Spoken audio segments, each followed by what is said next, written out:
I'm really curious to see how well this thing runs. Not having open vacuum lines, getting everything corrected on that end, and resetting some timing.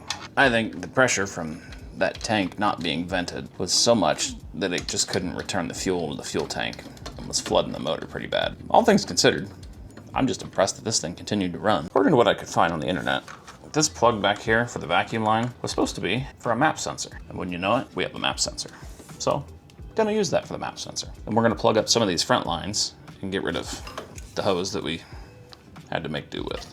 I'm gonna get rid of some of these old school zip ties, hide some of these wires. While I'm waiting on some of my fuel lines to show up, I've been working on some of this conduit, wrapping this back up, making it look nice. I'm gonna get it attached back to the firewall using our cable tie link kit.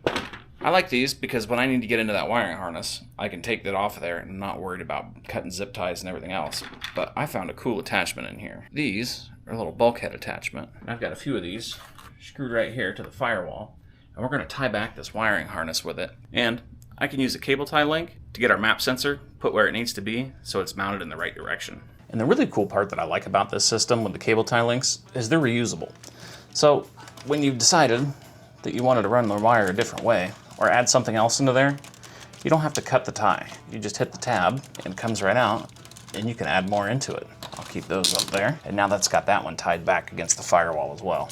I think this has been my favorite part of this cable tie kit so far, the cable tie link. This thing right here lets you do some really cool stuff with these cable ties. Like my map sensor here, for example. I have this wiring loom up here attached with a cable tie and one of their anchors. Also, my map sensor, I wasn't quite sure what to do with this thing because it needs to be mounted in a downward direction.